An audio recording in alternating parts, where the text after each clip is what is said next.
So, yeah. Yeah. That's okay. No problem. So, yeah. So, very good afternoon, everyone. I hope the stomach is full after the good lunch. Yeah, so I'm expecting a few more other teams, peoples to step in.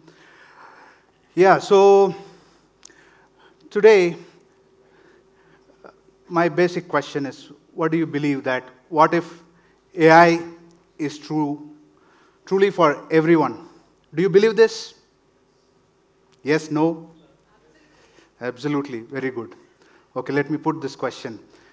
In this whole forum, how many of you developers, non-developers?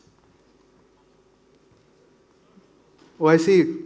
Developers are very little, but non-developers are very. But yeah, this is something which you will learn very interestingly, how the tools like this can make you uplift, because you are the domain experts in your own field. The developers come in and they bring that knowledge, using that, and they develop the solutions, right? Sorry, so I have to just jump backwards, other side. So, what if creating AI solutions is just like you writing in a plain paper, right? So, these are some questions which I have asked so many people, asking, what do you really wanted to do?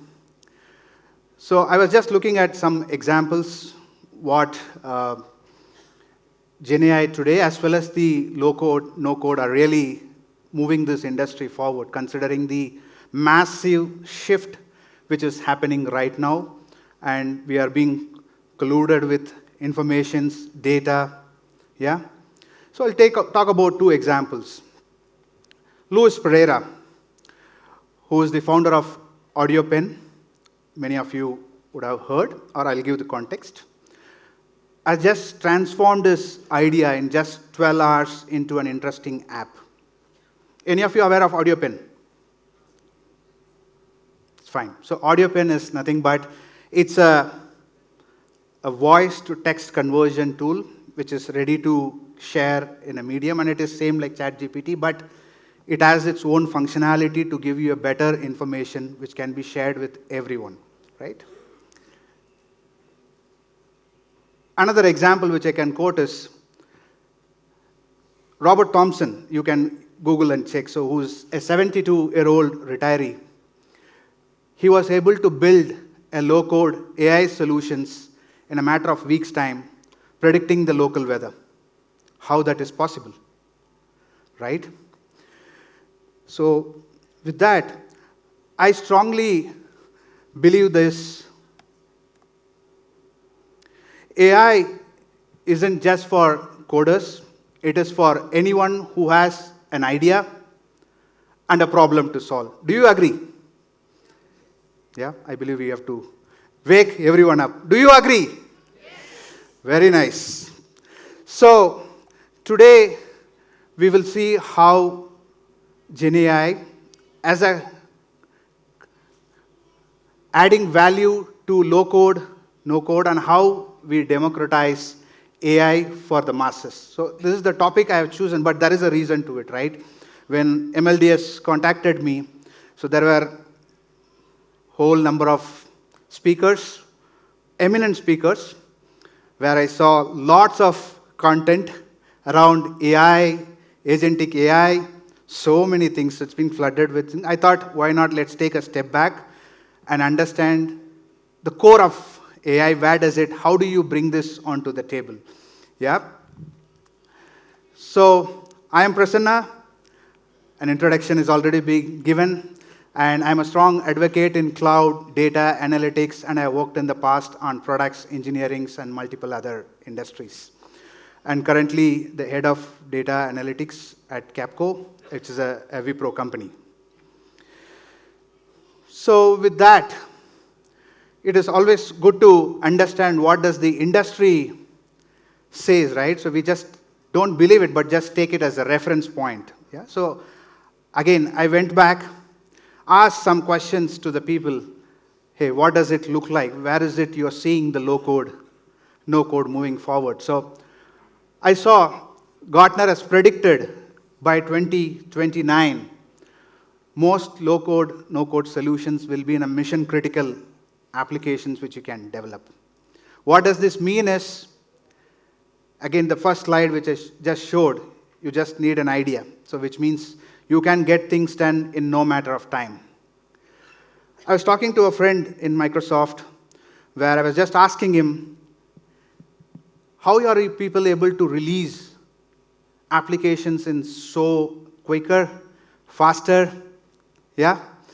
So they were saying we are all implementing, we are bringing the domain owners, business owners to understand they also build something. So where the citizen developers are growing exponentially and using their power apps, there are other tools which is bringing, they're seeing a 72% of users getting to develop in less than 3 months of a time.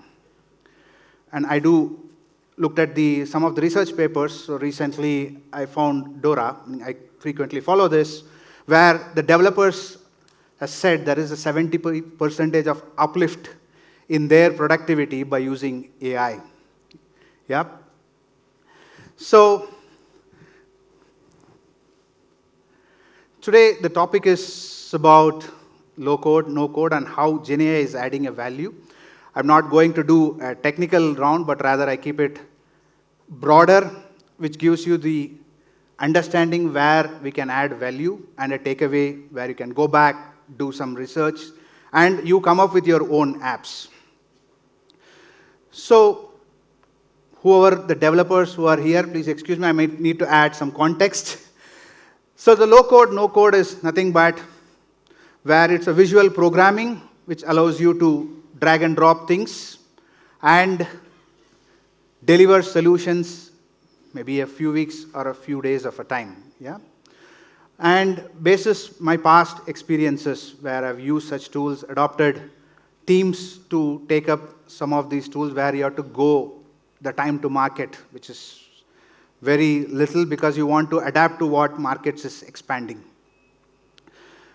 So low code, it allows you lots of changes, customizations, which is much more flexible than no code, where low code, no code is more simplified, or simplicity is the core of it, but less of customization. So I looked at where does GenAI is coming into picture in this. Yeah, today there are lots of low code, no code tools are there, which is driving the AI solutions. So I looked at 5 dimensions. Consider an example where you're asking a financial analyst, hey, I need this predictive model to be developed, and he comes and tells you that, hey, I did it in 2 hours. You might be surprised. I might be surprised because I will be more interested where people come and tell me my work is done so faster. Yeah? So you just need to have an idea and a creativity to be able to solve this problem. That's what I meant by unlocking creativity for all. And I have been in the journey as a developer early in my career, and I still continue to do so, but yeah, programming has reduced dramatically, looking at the strategy side of it. So I have seen developers are now moving towards, they're riding the AI wave, right? Where you're being fumbled with lots of data, gathering not just the technical side of it, but more you are being pushed to understand the business context. That is the success of a developer today, right? So more and more developers are moving into the strategic roles, allowing the non-technical users also to come in. So your empowerment is going a lot. The GenAI in the current context, what it is doing is, you have a tool where you can drag, drop, develop, but it is also making something where you can do your natural language, right? You just tell them that, hey, I need an app. For example, I could say develop an e-commerce app with a secure payment gateway. If it can develop such an solutions, that's what I call it as complexity into a simplicity, right? So today these tools have enormously taking shapes, and we should ride this wave as developers to be able to conquer and deliver solutions as fast as possible depending on the business needs. So what does this mean at a scale? That is also very important, right? So I was talking about time to deliver, time to market. So that is edge at scale. So not just you just come and you just have these tools, but look at how fast it can go to the market. How does it create value? End of the day, all it matters is creating that value. And AI, I'm summarizing it as AI for everyone because all of this can happen. A developer can do this. People who don't know development, they can also do it. But we will get to see what are the other actual aspects of what you need to look at as a citizen developers. Yeah?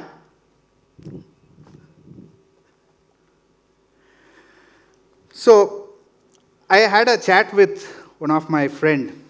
He was just saying that, hey, you have these tools, you have GenAI and all of this, but how do I go in terms of taking it to the company or to the clients? How do I ensure there are no barriers so that I can go as fast as possible? I'll take two examples. The one which you already see, where Microsoft has said during the visit of Satya Nadella the last month or so to India, where they have made Copilot as free. How many of you tried Copilot? So what did you try in Copilot? I didn't get you? Okay. Yeah, so what it has done to the industry is it has made people to go to an extent that you don't need to do any coding and you just go and put their content. It is going to use your GitHub to be able to do your version controlling and so on and so forth, right? I have seen some of my college students who just come in, they talk to us regularly. They were just saying, I'm using Copilot. I said, what are you using for? I'm just generating some codes, making sure my version control systems are ready, and doing so on and so forth. But the impact it has created is, they already had a code base of 150 million developers. And it is allowing them to do a 2,000 free code completions. It is not about just generating a code, it is code completions. Another example, which is in the last few weeks, which is taking a shape. What is it?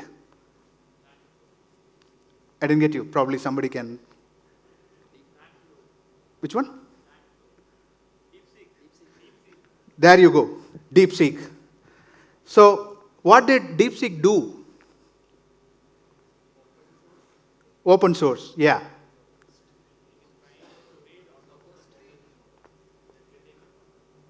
Great. What else? Excellent. What else?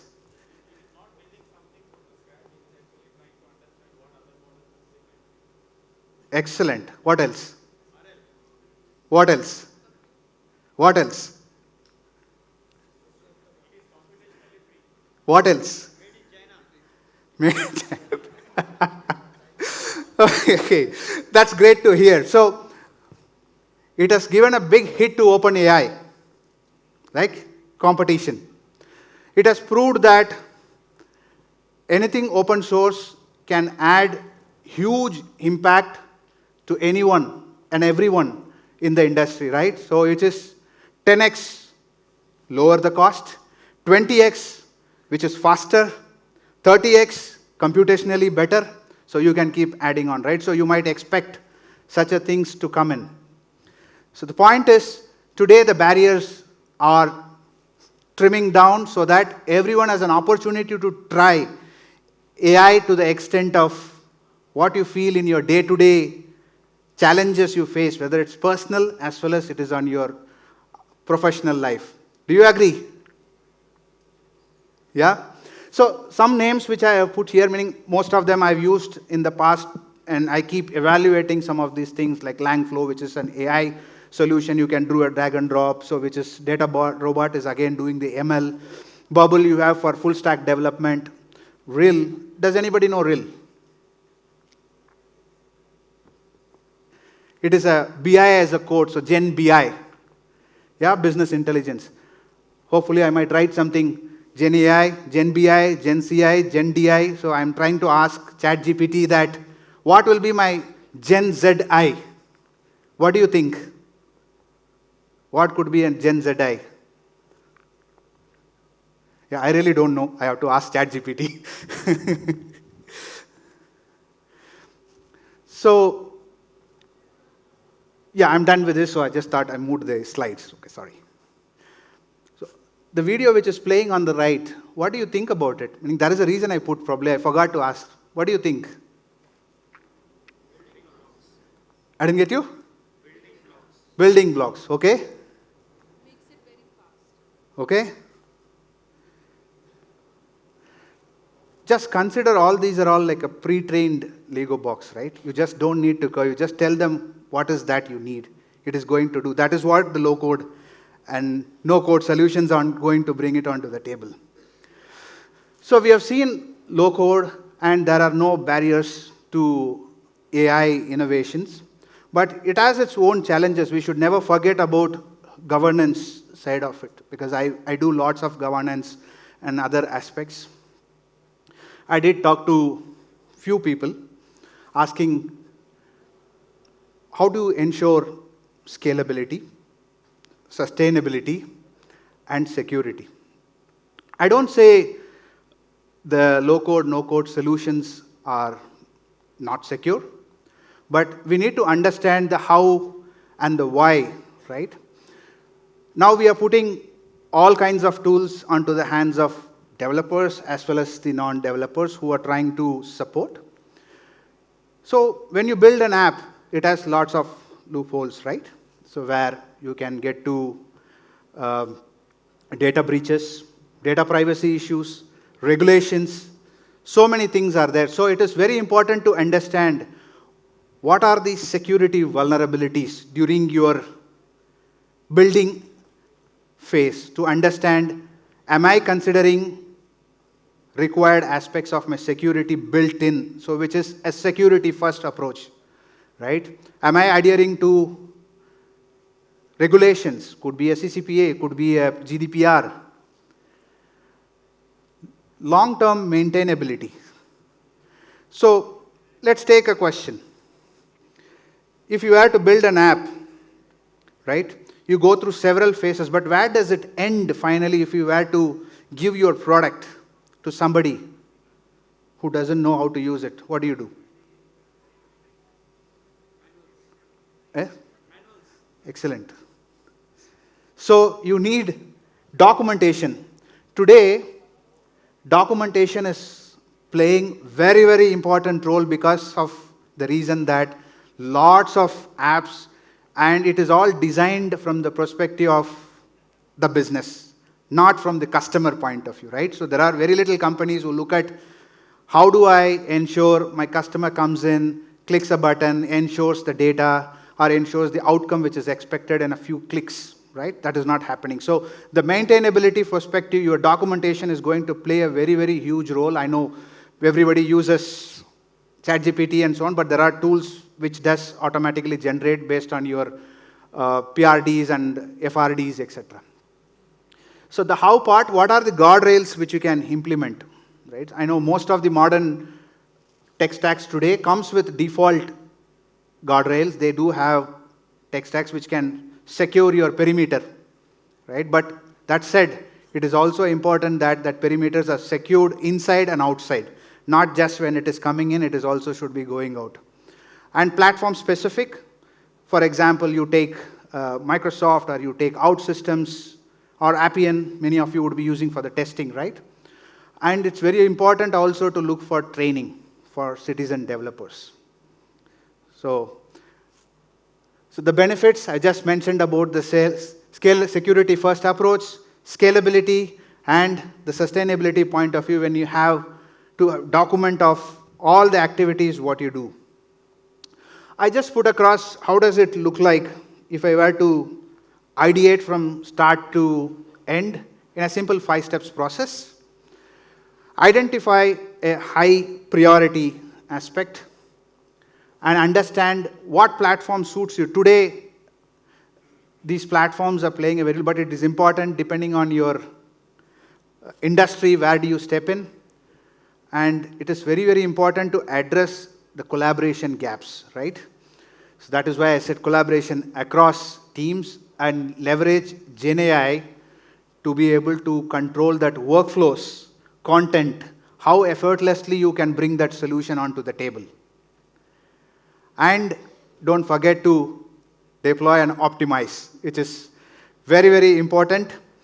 And probably I will just take a minute to show what I did in just sitting from here, right? So I went to an app. My screen is, I'm just moving out of the screen. Is there...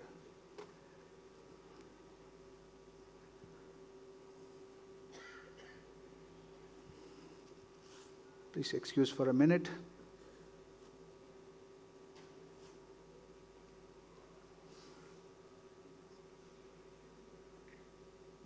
Check.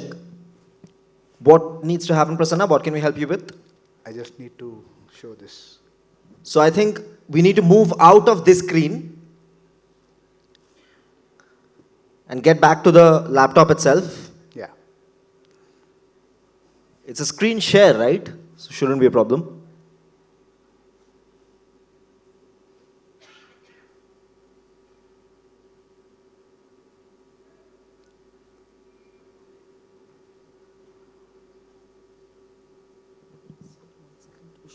Yeah.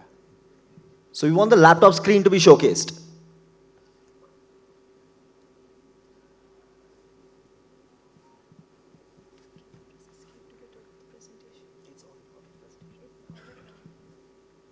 Okay. Yeah. This is the screen which is happening. Okay. Otherwise, I will keep continuing. Yeah. Yeah. That's fine. Okay. Please, so I had an app which I just was sitting from here, and I opened. There is something called as Glide AI. I just said I need a speaker sync app. Okay, I just did it in 10 seconds. I just said I need a speaker, content, whomever who speaks.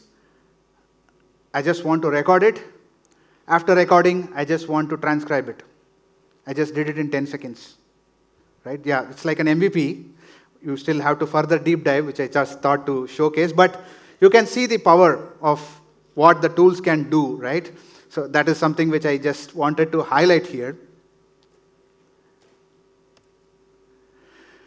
So I know everyone is wanting to know what else can we do. So we are moving in the direction of AI-assisted development. So everything today, what we do is basis your Copilot or any other chatbots.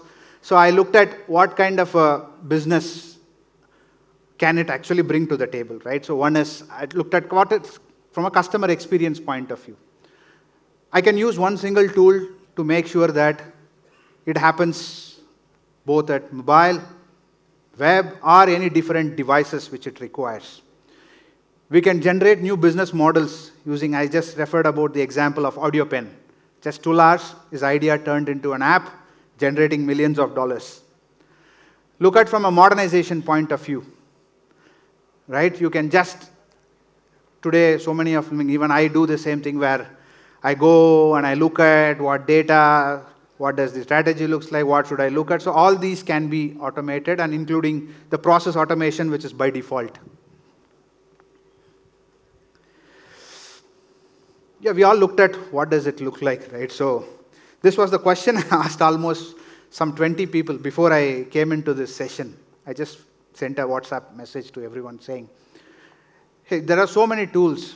So people gave different random answers. I thought, let's dispel it, right?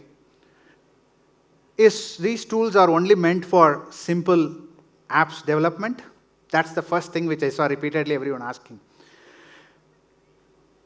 The first slide when I said Gartner predicted by 2029, most of the mission critical apps will be developed by low-code, no-code tools.